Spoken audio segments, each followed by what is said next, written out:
नाज़रीन को मेरा सलाम पहुँचे। मैं हूँ वाहिद नसीम और आप देख रहे हैं 4 TV न्यूज़। मेरे प्रोग्राम फोर्थ व्यू में आपका खैर मकदम है। आज एक अजीब सा मौजू मैंने लिया है। दरअसल जुमे के रोज़ इमाम काबा ने जो बयान दिया है, जिस तरह की हमें उम्मीद थी, उसी तरह की शुरुआत हो गई है। बाकायदा उसमें काफ़ी लंबा चौड़ा बयान है, दलील है कि हुज़ूर पाक सल्लल्लाहु अलैहि वसल्लम ने भी यहूदियों के साथ नरम रवैया अपनाया और बातचीत की। और इसमें जो एक और इम्पोर्टेंट फैक्टर ये भी था कि अगर इमाम काबा की तरफ से ये बयान जारी होता है तो इसका मतलब क्या होता है, अर्थ क्या होता है। और फिर इसके आगे एक्सटेंशन ये भी उन्होंने कहा कि हमें हाकिमों का हुक्म मानना चाहिए, भले ही वो चाहे जैसे भी हों, चाहे वो जो भी करें। तो यहाँ पर जो इमाम काबा का जो कहने का मतलब था, उसका सिर्फ एक सीधा अर्थ निकाल लें तो सोशल मीडिया पर हालांकि कुछ लोग मागफत कर रहे हैं तो कुछ लोग मुखालफत कर रहे हैं। ये एक मौजू है। दरअसल मैं इसको कैसे देखता हूँ, इस नज़रिए को ज़रूर आपको बताऊँगा। इसके अलावा रजब तैयब अर्दगान का मुखालिफ दाऊद ओगलू, वो एक खड़ा हो गया है जो ये कहने की कोशिश कर रहा है कि भाई ये जो पानियों पर या फिर फ़ौजी एक्शन लेकर किस तरह रजब तैयब अर्दगान एक तुर्की को ख़तरे में डाल रहा है, जबकि हमारे कोरोना वायरस की जो मुसीबतें हैं वो काफ़ी इस वक्त मौजूद हैं और हालात ठीक नहीं हैं। रजब तैयब अर्दगान को ऐसा नहीं करना चाहिए। ये भी जो दाऊद ओगलू हैं, रजब तैयब अर्दगान की पार्टी में हुआ करते थे, इनके नज़दीकी माने जाते थे और अब वो इस पार्टी से अलग हो गए हैं। तो एक खेमा यहाँ विरोध में खड़ा हो गया है कि रजब तैयब अर्दगान डिक्टेटरशिप, तानाशाही तुर्की के अंदर भी शुरू कर रहे हैं। इसका क्या कंसर्न है उसको भी जोड़ने की कोशिश करूँगा। देखिए, हम लोग जो हैं, जिस तरीके से यूएई के अरब ममालिक के जो मरासिम एक तरह से यूएई के इजराइल के साथ शुरू हुए हैं, इसको जस्टिफिकेशन करने के लिए बहुत सारे प्रोग्राम चलाए जाएंगे, चलाए जा रहे हैं। हालांकि मैंने तो पहले दिन से ही कहा था, मसला ये भी नहीं है कि अगर आप बैतुल मुक़द्दस या फिर हरम शरीफ या इन तमाम जगहों को लेकर आपस में कोई झगड़े वाली बात होगी, क्योंकि आप देख रहे हैं कि ईरान की तरफ से ज़्यादा फोकस जो है वो बैतुल मुक़द्दस को लेकर है। और अलबत्ता वो भी हम पुराने इतिहास में भी अभी नहीं जाएंगे, क्योंकि हरम शरीफ को लेकर भी ईरान का एक अलग मौक़िफ़ रहा है। दरअसल ये तमाम खिचड़ी मैं इसलिए पकाना चाहता हूँ कि मुझे एक बहुत बड़ा ख़तरा इस वक्त मुसलमानों के लिए दुनिया में नज़र आने लगा है। मैं तमाम मामलात को रीड किया, कोशिश की समझने की कि दरअसल होने क्या जा रहा है यहाँ। एक जो इस वक्त सोशल मीडिया पे ट्रेंड है, या फिर तमाम आलिम भी आपस में बढ़ते हुए नज़र आएंगे, मुझे ऐसा लग रहा है कि आने वाले दिन जो है वो मुसलमानों के लिए काफ़ी ख़राब हो सकते हैं। और ये तीन हिस्सों में बढ़ती हुई दुनिया मुस्लिम जगत मुझे नज़र आ रहा है। एक तरफ साउथ चाइना सी का तनाव है, अमेरिका अपना खेल खेल रहा है, वहाँ इलेक्शन है। इलेक्शन के अलावा भी इन जिस वजह से ये दुनिया को शट डाउन किया गया, रीस्टार्ट किया गया, पश्चिम का एक अलग गेम है। उसको रशिया, चाइना और ये कैंप कैसे डिफीट करेगा, ये एक अलग गेम है। यहाँ नाज़रीन, मैं अपनी बात को फिर कंटिन्यू करता हूँ यहीं से, मगर यहाँ से थोड़ा सा प्रोग्राम के वक्त अगर बचा तो मैं कोशिश करूँगा ये बताने की कि हमारे जो रक्षा मंत्री थे वो रशिया से सीधे ईरान पहुँचे और वहाँ क्या बातचीत हुई, असल में उसका अर्थ क्या है और उसका तमाम लबो लबाब क्या निकलेगा, चंद लफ्ज़ों में वो भी डिस्क्राइब करने की कोशिश करूँगा। सबसे पहले मुस्लिम उम्मा की बात कर लेते हैं। तो यहाँ जिस तरह के बयानात इस वक्त शुरू हुए हैं, इससे ख़तरा क्या होने जा रहा है।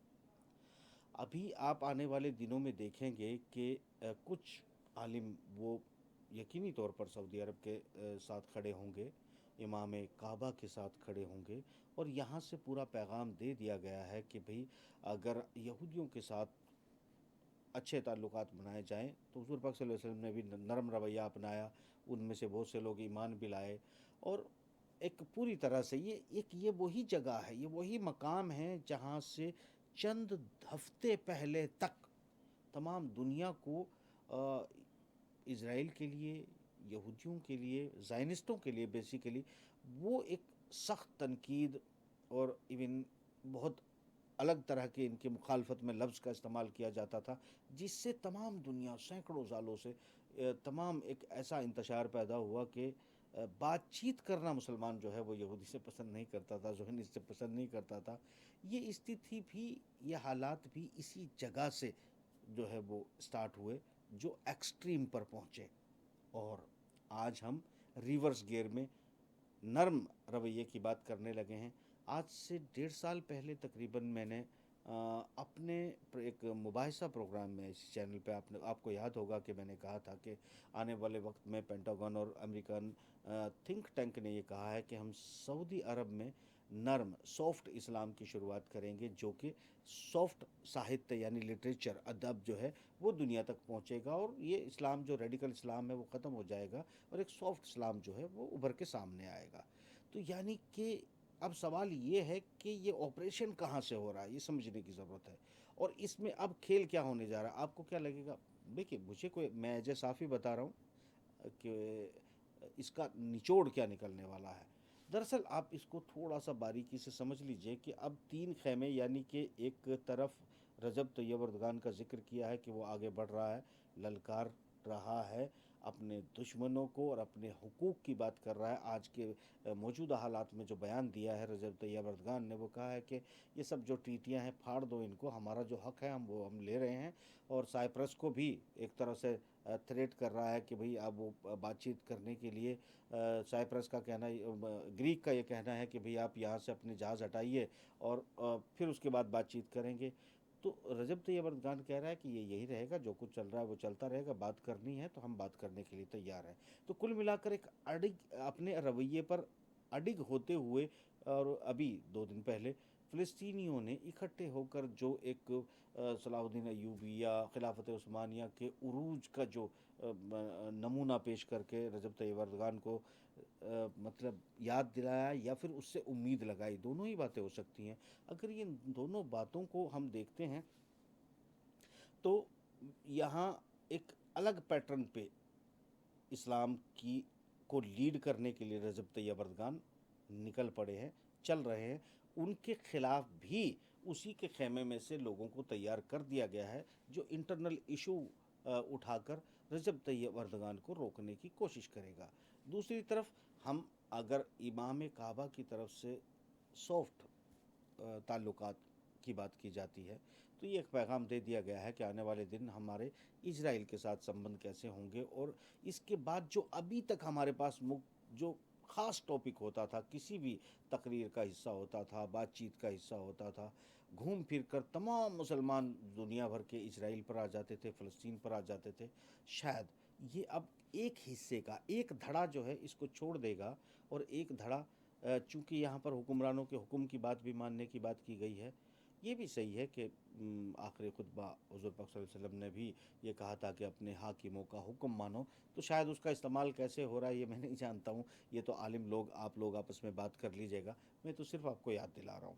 एक चीज़ आप समझिएगा खाली, कि इस जो 1.5 साल पहले मैंने कहा था कि सॉफ्ट इस्लाम की शुरुआत होगी, तो वो यूएई और इजराइल के संबंध और इमाम काबा, जिसे तमाम दुनिया के किसी भी गोसे में मुसलमान मौजूद हो उसको मानना ही पड़ता है, और मानता ही है, सभी मसलक के लोग कम से कम इस बात को फॉलो करेंगे। मगर एक चीज़ यहाँ तीसरा एक तबका अब खड़ा होता है, एक अर्दोगान को के पीछे जाएगा, जो कि एक जुझारू है, जो लड़ना चाहता है और उसे अपने पुराने फ़तेह के दिन शायद याद हैं।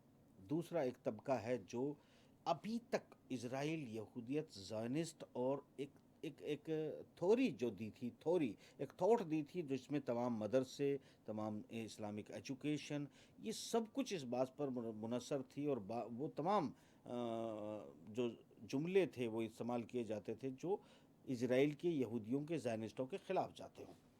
ये आज बदल गया है, जो कि ये एक बहुत बड़ा तबका है, कोई छोटा नहीं है, दुनिया भर में पाया जाता है।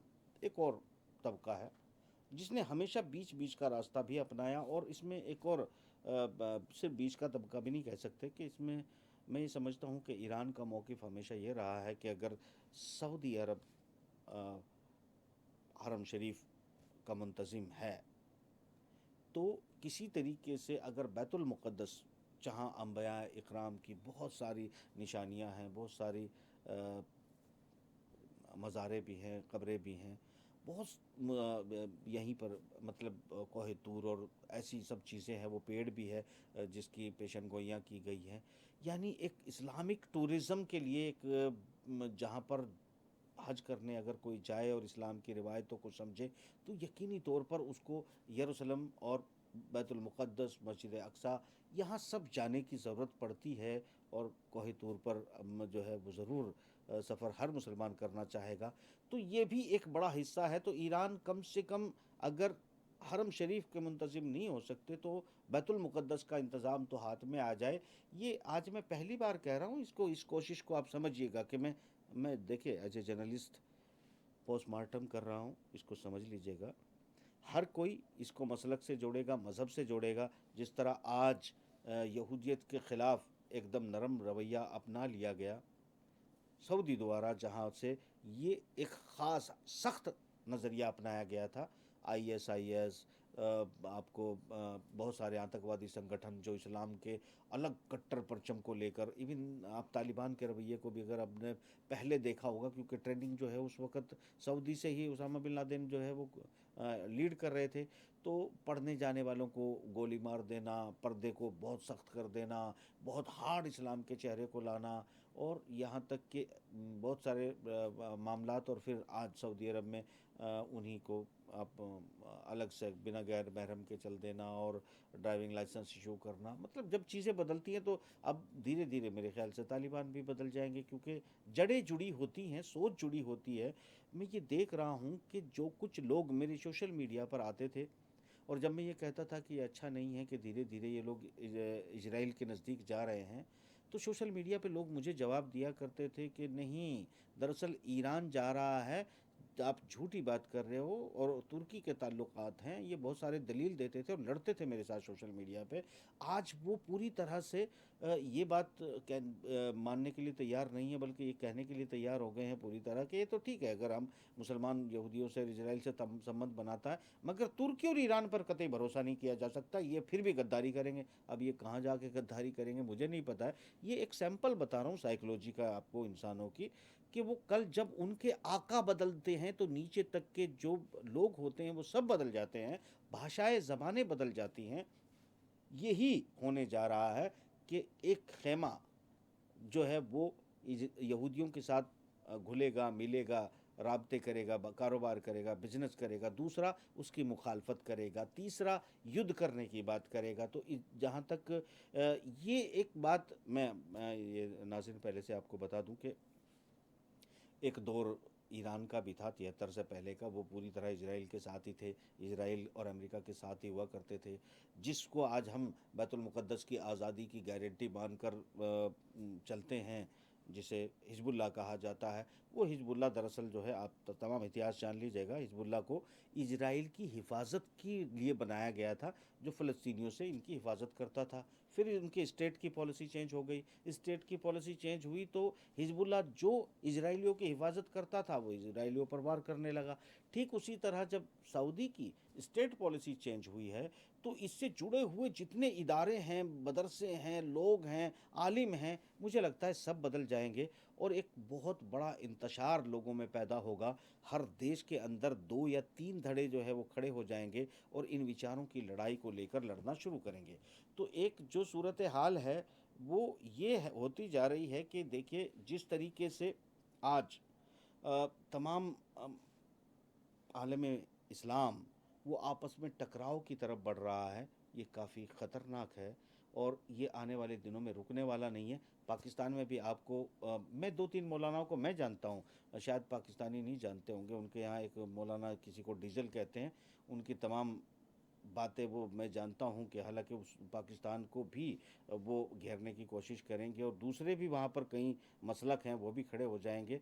तो उनमें आप जो पाकिस्तान में जो सूरत हाल होने वाली है, वो दुनिया से या किसी और से क्या लड़ेंगे, अभी तो मुझे लगता है कि बहुत जल्दी उनकी आपसी लड़ाइयाँ, उनके आलिमों की लड़ाइयाँ भी शुरू होगी। यही सब इंडोनेशिया, मलेशिया, तमाम देशों में इस्लाम के मानने वाले देशों में आपको नज़र आएगा।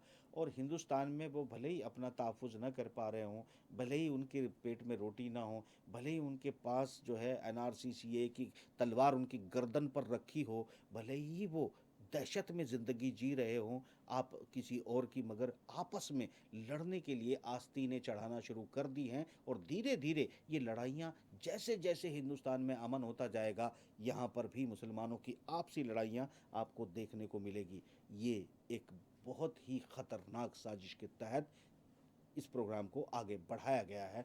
आप एक बात समझ लीजिएगा कि जब एक वक्त था जब ओबामा राष्ट्रपति हुआ करते थे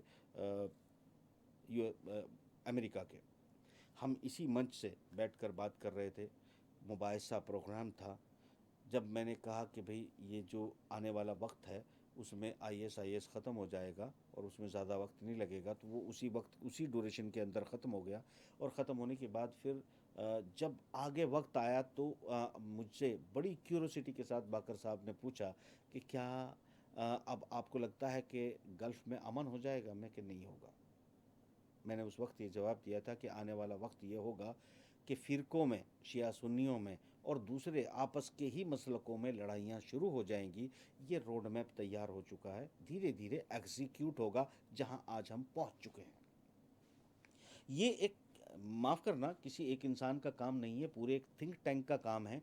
ये पूरी तरह उम्मत मुस्लिमा का बंदोबस्त किया गया है, इंतज़ाम किया गया है कि किसी तरीके से अब इनको आपस में लड़ाया जाए।